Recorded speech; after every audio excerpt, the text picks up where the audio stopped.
নমস্কার বন্ধুরা, আমি তনুজা। এসো গল্প শোনাইতে তোমাদের সকলকে স্বাগত জানাই। আজকে যে গল্পটি তোমাদেরকে পড়ে শোনাবো তার নাম সুটকেস। লিখেছেন নবনীতা দেবসেন। চন্দন বাবার জন্য বিলেত থেকে ঘড়ি আনলো, কিন্তু মার জন্য কি যে আনবে ভেবে পেল না। শেষে কি ভেবে একটা লাল টুকটুকে ছোট দেখে হালকা ফাইবার গ্লাসে সুটকেস কিনলো। বাবা ঘড়ি পেয়ে মহা খুশি। এক স্নানের সময় যা ঘড়িটা খুলে রাখতে বাধ্য হন। আর মা গদগদ চিত্তে সুটকেসটিকে একটা টুলের ওপরে ফুল তোলা কাপড় দিয়ে ঢেকে সাজিয়ে রাখলেন। চন্দনের ছোট ভাই বুচকুন এখনো কলেজে পড়ে। মা বাবার কাছে শুধু সেই থাকে। আর থাকে সেজ বোন ইন্দিরা, ওখানে গার্লস স্কুলে পড়াচ্ছে। ছোট বোনটা ক্লাস ফ্রেন্ডকে বিয়ে করে আগেই কলকাতায় চলে গেছে। দিদি মেজদি বহুকাল শ্বশুরবাড়িতে। দিদির ছেলেই বুচকুনের সমান। চন্দনের 4 দাদাও বিয়ে থা করে নানা জায়গায় ছড়িয়ে পড়েছেন। 10 ছেলে মেয়ের মা হলে কি হবে। সলাচনয়নী এখনো বেশ শক্ত আছেন, রান্নাবান্না নিজেই করেন। ক্ষেত্রবাবুর এই 78 হলো, বাঁ চোখে ছানি পড়েছে, ভালো দেখতে পাচ্ছেন না আজকাল। চন্দন তাই চিঠিতে দরকারি অংশগুলো আন্ডারলাইন করে দেয়। আপাতত চন্দনের 2টো চাকরি হয়েছে বার্নপুরে, এক ইঞ্জিনিয়ারিং আর এক বোনের জন্য ঘটকালি। বাবা মায়ের মনে এখন প্রধান উদ্বেগ ইন্দিরা, যার বয়স 27 পুড়েছে। গোটা শিলিগুড়ি শহরে নাকি 27 বছরের অবিবাহিত কন্যা আরেকটিও নেই। চিঠিতে চন্দন তাই নিয়ম করে পাত্রের খবর পাঠায়। সাধারণত খাঁটি, মাঝে মাঝে অবশ্য কল্পিত। কেননা চন্দন সার কথাটা বুঝে গেছে। বাবা মাকে সবচেয়ে খুশি করতে পারে একটিই প্রসঙ্গ। সেদিন চন্দনের চিঠিতে একটা চমৎকার সম্বন্ধ এলো। পাত্র এই শিলিগুড়িরই ছেলে, কাজ করে আসানসোলে, মাইনিং ইঞ্জিনিয়ার। বাবা যদি সম্বন্ধটা পছন্দ করেন তবে চন্দন কথা বলতে পারে ছেলের সঙ্গে। বাবা যাতে যোগাযোগ করতে পারেন পাত্রের বাবার সঙ্গে, তাই শিলিগুড়ির ঠিকানাটাও পাঠিয়েছে চন্দন।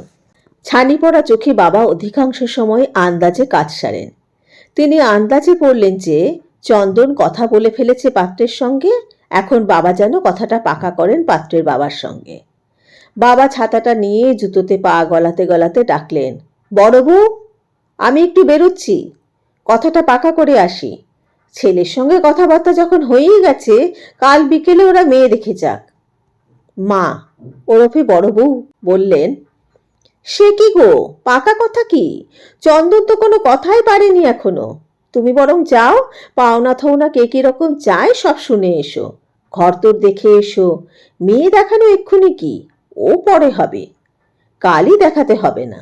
বাবার কেবল চোখেই ছানি নয়, কানেও একটু কম শোনের মাঝে মাঝে, তাই রাগটা ইদানিং বেড়েছে। বাবা রেগে বললেন, মেয়ে দেখানো হবে না? বেশ, আমি তাহলে চন্দনকে লিখে দিচ্ছি এ সম্বন্ধ ক্যান্সেল, এখানে হবে না। আহা, আমি কি তাই বলেছি? আগে তুমি অন্য অন্য কথাবার্তা করে নাও, ঘরটা কেমন বুঝে শুনে এসো, চন্দন ওখানে পাত্রের সঙ্গে কথা বলুক, তারপরে তো মেয়ে দেখাবে। কেবল আধখানা শুনতে পেয়ে বাবা বললেন, ও, চন্দন পাত্রের সঙ্গে কথা বলবে, তারপরে হবে? আমি কেউ নই, আমার কথা বলা চলবে না? বেশ, দেখাচ্ছি কেমন আমি কেউ নই। এই চললুম পাত্রপক্ষকে বারণ করে আসছে, দেখি এই বিয়ে কি করে হয়। বিলেত ফেরত বলে ছেলের কথা বাপের কথার ওপরে উঠবে? বাবা জুতো পরে ছাতা বগলে ছিটকে বেরিয়ে গেলেন। কিছুক্ষণ স্তম্ভিত হয়ে মাও চেঁচিয়ে উঠলেন, অ্যাঁ, বিয়ে ভাঙতে গেলেন? এত বড় রাগ! বাপ হয়ে মেয়ের এত বড় সর্বনাশ করা! বেশ, আমিও চললুম তবে মাথা ভাঙা। চন্দনের মামাবাড়ি মাথা ভাঙার কাছাকাছি।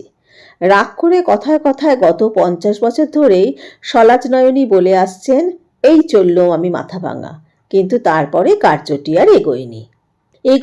তার কারণ একাধিক।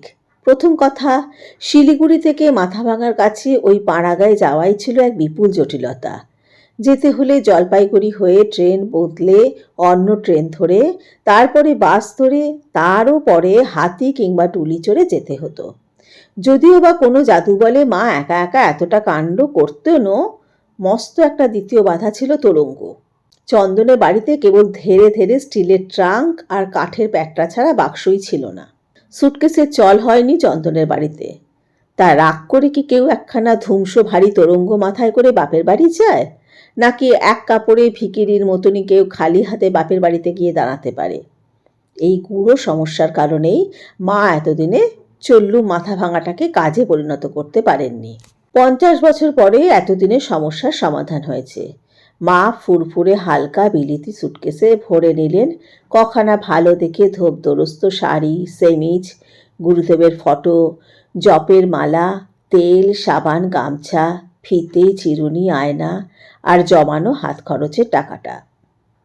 ছোকরা চাকর পরমেশ্বরের হাতে 1 টাকা 4 আনা দিয়ে বললেন, একটা সিনেমা দেখে আয়।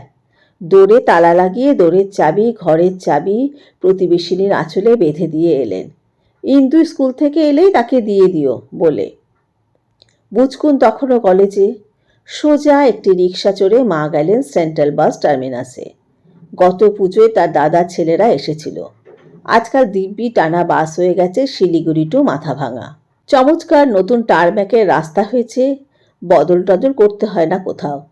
ওখানে নেমেও হাতি চড়তে কি ডুলি নিতে হয় না, রিক্সা করেই বাস স্ট্যান্ড থেকে বাড়ি যাওয়া যায়। দাদার ছেলেরা বারবার করে ডিরেকশন দিয়ে গেছে। মা তো প্রায় চোখ বুজেই পৌঁছে গেলেন দাদার বাড়ির দোরগোড়ায়। দাদা বুড়ো হয়েছেন, বৌদিও, কিন্তু স্বয়ং সলাজনয়নী দেবীকে সুটকেস হস্তে মজুদ দেখে তারা যেন আহ্লাদের চোটে খোকাখোকু হয়ে পড়লেন।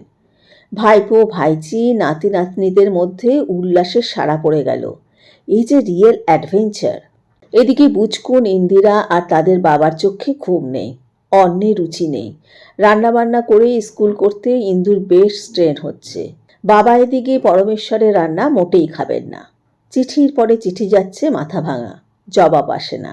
শেষে মামাবাবুই লিখলেন, নয়ন এখন কিছুদিন এখানে থাকিবেক, উহার দেহ আগে আরও একটু সারিয়া উঠুক। শুনে বাবা আর থাকতে পারলেন না। সেই দিনই বুচকুনকে মাথা ভাঙায় পাঠালেন। পরের বাসেই বুচকুন গিয়ে দেখে মার শরীর দিব্যি ভালোই আছে। বুচকুনকে দেখে মা লজ্জা লজ্জা হেসে বললেন, এসেছিস, চল যাই। এই দেখ না, এরা কি যেতে দেয়? বুচকুনকেই কি ছেড়ে দিলেন তারা, মামা মামি কি ভাই বোনেরা? অতএব বুচকুনও রইল। এবারে ইন্দিরার চিঠি এলো। মা, আমি আর পারছি না। বাবার মেজাজ ভীষণ খারাপ, দিন রাত্রি রাগারাগি করছেন, পরমেশ্বরকে ছাড়িয়ে দিয়েছেন। আমার বড্ডই খাটুনি পড়েছে। তোমরা কি ওখানেই থাকবে? বাবাই তোর খুললেন। মা লাজুক লাজুক মুখে অল্প হেসে প্রণাম করে বললেন, সব ভালো তো? বাবা জবাব দিলেন না। মা বললেন, ইন্দু কোথায়? যদিও জানেন ইন্দু তখন স্কুলে। বাবা জবাব দিলেন না। মা ডাকলেন, পরমেশ্বর। এবার বাবা কথা বললেন, নেই। মা এটাও জানতেন। কবে গেল? অনেক দিন। এবারে আমিও যাব। তুমি কোথায় যাবে? তা দিয়ে তোমার দরকার কি? তবে মাথা ভাঙাতে নিশ্চয়ই যাব না। মাথা ভাঙার পবিত্র নাম এমন অশ্রদ্ধা ভরে উচ্চারিত হতে দেখে মার তক্ষুনি মেজাজ খাপ্পা হয়ে গেল। শক্ত গলায় মা বললেন, যেখানেই যাও আমার সুটকেসটা নিয়ে যাওয়া হবে না। বাবা রহস্যময় হেসে উদাস সুরে বললেন, আমি যেখানে যাচ্ছি সেখানে সুটকেস লাগে না। এই কথাটিতে মা ঘাবড়ে গেলেন বলে মনে হলো। ভীতু ভীতু অপ্রস্তুত চোখে বাবার কাছে ঘেঁষটে এলেন। কোথায় যাবে গা, বলো না। বাবা সুরুত করে কিছুটা সরে গিয়ে মার নাগাল বাঁচিয়ে বললেন, রাস্তার কাপড় চোপড়গুলো ছেড়ে এলে হতো না, সব ছোঁয়া নাপা করবার আগে? মা কথা না বাড়িয়ে তাড়াতাড়ি কল ঘরে চললেন। রাত্রে খেতে বসে বাবা বললেন, কাল সকাল সকাল পুজো টুজো সেরে তৈরি হয়ে নেবে, আমার সঙ্গে কোর্টে যেতে হবে। মার হাতে রুটিটা হাতেই রইল, তাওয়াই আর পড়ল না। কোর্টে? আমি আমি কেন কোর্টে যাব? আমি বাবু সাক্ষী টাক্ষী হতে পারবো না তোমাদের খুড়ো ভাইপোর ব্যাপারে। জ্যাঠামশাইয়ের সঙ্গে বাবার কি একটা মামলা চলছিল বহুদিন। জ্যাঠামশাই মারা গেছেন, ছেলের সঙ্গে চলছে। বাবা বললেন, সে মামলা নয়, এ অন্য মামলা, ডিভোর্সের মামলা। তুমি যা ইচ্ছে তাই করবে আর আমি তাই সইব ভেবেছ? আমি তোমাকে ডিভোর্স করব। অম্লান বদলে মা বললেন, তা করো না, তার জন্য কোর্টে কেন যেতে হবে? ডিভোর্সটা বাড়িতেই হতে পারে। তোমাকে এই সুখবরটি কে দিলেন শুনি? জানো না ডিভোর্স মানে কি? খুব জানি, ওই সই করে সাক্ষী ডেকে বিয়ে ভাঙা তো। তা এই বাড়িতে কেন হবে না? বাড়িতে এই জন্য হবে না যে এটা আইনগত ব্যাপার। কেন? আইনের বিয়ে তো বাড়িতেই হয়, সে বুঝি দেখিনি? বদনাকে তো দিব্যি পুরুতমশাই বাড়িতে এসে সই করিয়ে বিয়ে দিয়ে গেলেন। ডিভোর্সের পুরুতমশাই ইচ্ছে করলেই বাড়িতে আসে। বাবা কাতরে ওঠেন। ডিভোর্সের পুরুত? আরে পুরুত নয়, সে লোকটা ছিল গিয়ে রেজিস্ট্রার। কিন্তু ডিভোর্স তো রেজিস্টার করাতে পারে না, ওটা উকিলের কাজ। ও, তা না হয় হলো। উকিল বুঝি আর বাড়িতে আসে না? আসুক সে উকিল বাড়িতে। না না, ও হয় না, কোর্টে যেতে হয়। জজের সামনে সওয়াল করতে হবে না? সওয়াল করার কি আছে? এ কি চোর দায় ধরা পড়েছে কেউ? যত বাজে কথা। বাড়িতেই হোক ডিভোর্স। দেখো বড় বউ, বাজে বকবক করো না তো মেলা। বলছি ওসব বাড়িতে হয় না। মা এবার একটু আদুরে গলায় বললেন, হ্যাঁ গা, তা বাড়িতে যখন হবেই না, তবে কোর্ট কাছারিতে কেন? তার চেয়ে বরং কালীবাড়ি গিয়ে ডিভোর্স করলে হয় না? ছোট খুকিরা তো কলকাতায় গিয়ে কালীবাড়িতেই নিজেরা বিয়ে করে নিয়েছে। অমনি কালীবাড়ির ডিভোর্সও নিশ্চয় হয় আজকাল, সে বরং ভালো। ওহো, এই কমুক্ষকে নিয়ে আমি কি করি, কোথায় যাই? বলি, বিয়ে আর ডিভোর্স দুটো জিনিস কি এক হলো? হলো না, গেরো বাঁধা আর গেরো খোলা। একটা হয়েছে ভগবান সাক্ষী রেখে, অন্যটার বেলায় শুধু হাঁকি মুৎশুদ্ধি হলেই চলবে? ভগবান চাই না, অমনি বললেই হলো। হা ভগবান, আমি আর কোনো কথা শুনতে চাই নে। কোর্টে কাল তোমায় যেতেই হবে বড় বউ। সকাল সকাল তৈরি হয়ে নিও। পুজো সারতে 3 ঘন্টা লাগিয়ে দিও না। ফার্স্ট আওয়ারেই পৌঁছতে চাই। কোর্টে মোটে যেতে আমার বয়েই গেছে। কেন মরতে কোর্টে যাব? আমি এই পষ্টাপষ্টি বলে দিলুম, উকিল যদি ঘরে আনতে পারো আমি ভালোই ভালোই ডিভোর্স হব, নইলে তুমি যত ইচ্ছে কোর্টে গিয়ে একা একাই ডিভোর্স হওকে যাও। এবারে বাবা রীতিমতো হুঙ্কার দিয়ে ওঠেন। বাহ, একা একা ডিভোর্স হওকে চাও? বলি, একা একা কি বিয়েটা হয়েছিল যে একা একা ডিভোর্স হবে? কেন? তুমিই তো বললে এটা বিয়ের মতো নয়, অন্য ব্যাপার। আবার এখন কেন বলছো বিয়ের মতো? বাবা এবার আহত কণ্ঠে খোদাক্তি করলেন। আহ, মেয়ে মানুষদের মুখ্য কি আর সাধে বলেছে? নির্বোধ, বোধ বুদ্ধি কিচ্ছু নেই। আঁচল থেকে চাবির গোছাটা খুলে মেঝের ওপর ঝনাত করে ফেলে দিয়ে মা ঝংকার দিয়ে উঠলেন। বেশ বেশ, মুখ্যু তো মুখ্যু, তা মুখ্যুকে নিয়ে ঘর করতেই বা কে বলেছে, আর ডিভোর্স করতেই বা কে বলেছে? আমি বলেছি? আমি এই চললুম মাথা ভাঙা, ব্যাস। ইন্দু, আমার সুটকেসটা দে তো মা। ঠিক এই সময় পড়ার ঘর থেকে বুচকুন চেঁচিয়ে উঠল, ব্যাপারটা এখন মুলতুবি থাকুক মা, এসব নতুন আইন তোমরা কেউই ঠিক মতো জানো না। আমার পরীক্ষাটা এ মাসে হয়ে যাক, তারপর আমি সব খোঁজ খবর এনে দেবো তোমাদের। কিচ্ছু ভাববেন না বাবা, আমি সব বন্দোবস্ত করে দেব। মেজো জামাইবাবুর কাছে সব আইন কানুনগুলো জেনে এলেই হবে কলকাতা থেকে। আপনারা কেবল বলে দেবেন শেষদি কোন পক্ষে সাক্ষী দেবে আর আমি কোন পক্ষে। পরমেশ্বরটাকেও ডেকে আনা দরকার, কে জানে সে বেটা কোন পক্ষে যাবে। যত সব ছেলে হয়েছে আজকাল, সব কথায় কথা কওয়া চাই। সভ্যতা ভব্যতা কিছুই শেখাও নিতে ছেলেদের, যেমন মা তেমনি ছেলে। বলতে বলতে বাবা উঠে পড়লেন, চটি ফটফটিয়ে কলে গেলে নাচাতে। মা বললেন, ঠিক আছে, এখনকার মতো থাকলুম, বুচকুনের পরীক্ষাটা আগে হয়ে যাক। কিন্তু এই বলে রাখছি, পরীক্ষা যেদিন শেষ হবে সেদিনই আমি মাথা ভাঙায় চলে যাব। সুটকেস আমার গোছানোই রয়েছে। বিলেত থেকে ফেরার পরে 3 মাসের মাথায় চন্দনের কাছে বাবার এই চিঠিটি এলো। নিরাপদ দীর্ঘ জীবেশু বাবা চন্দন, তোমার মাকে বিলাইতি সুটকেস উপহার দিয়া এই বৃদ্ধ বয়সে তুমি আমার খরচ ও অসুবিধা দুইটাই যৎপরণাস্তি বৃদ্ধি করাইয়াছ। আর এক ঝামেলা করিয়াছে এই বাসরুট হইয়া।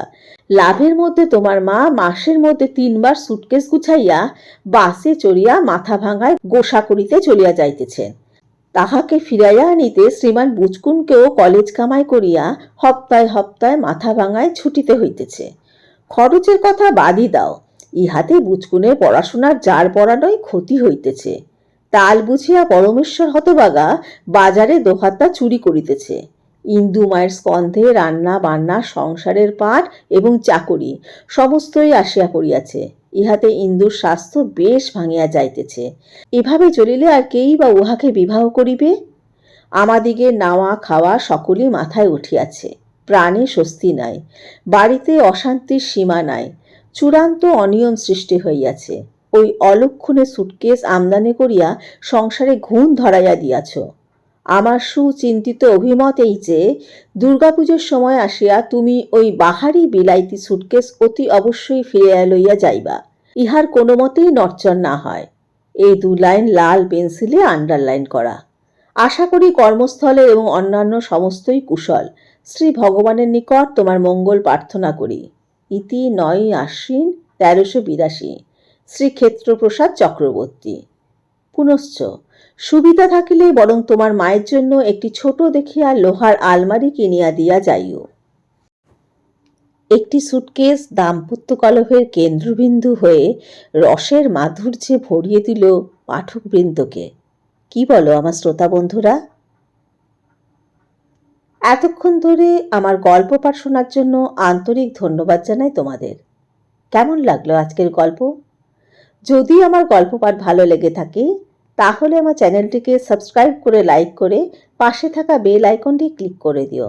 তাহলে যখনই আমি নতুন গল্প দেব তোমাদের কাছে নোটিফিকেশন পৌঁছে যাবে। আজকের মতো বিদায়। আবার সামনের মঙ্গলবার নতুন কোনো গল্প নিয়ে তোমাদের সামনে হাজির হব। তোমরা খুব ভালো থেকো, আনন্দে থেকো, সুস্থ থেকো।